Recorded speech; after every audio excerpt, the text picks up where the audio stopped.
causes of depression? Well, there are basically three. Depression is usually, well, four actually. Depression is rooted in a psychological root, a biological root, or an environmental root. So as you look at your friends, you step back and you ask the Lord, what are these people dealing with? How do I best pray for them? What's my word of wisdom for them? Do I need to tell them to go seek out some counsel, get some counseling, get an assessment done, call an 800 number? Yes, the answer is yes. You start to see these things in a person. Believe me, as one who's dealt with people who have cried out wanting to die in my office, I understand this. You've got to be sensitive to, hey, what's going on here? So there are psychological roots. There are biological roots.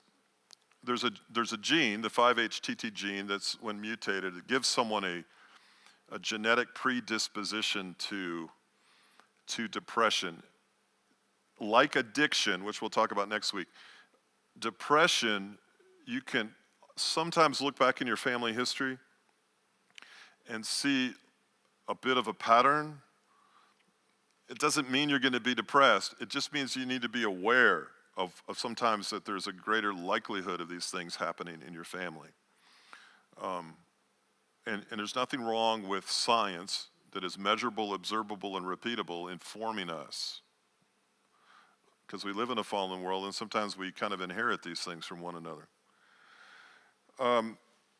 Biologically, there's usually three things that are out of balance. All three, or one of the three, or two of the three. One is serotonin.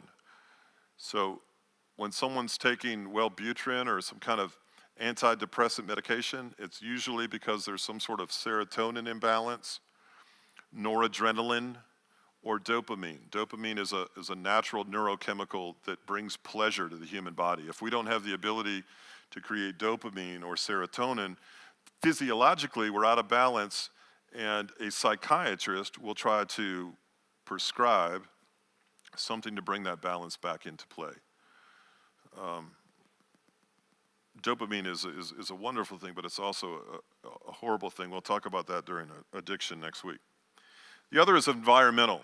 So trauma, traumatic abuse, hurt, betrayal, loss of a loved one, these environmental situational things, betrayal, adultery, divorce, separation, bankruptcy.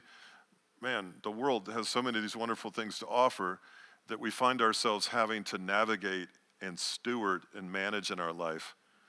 And these stressors come on us. So, I mean, if you got marital issues and you lost your job and you got financial issues on top of that, you got physical issues, the body, the mind, the soul, your mind, your will, and your emotions, they find themselves trying to deal with all of this almost simultaneously, and people get overwhelmed.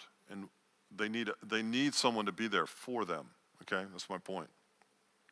So those are the main causes of depression. So we looked at, what is depression, different kinds of depression, how would someone professional diagnose those things, what causes this, and now we come to the Bible.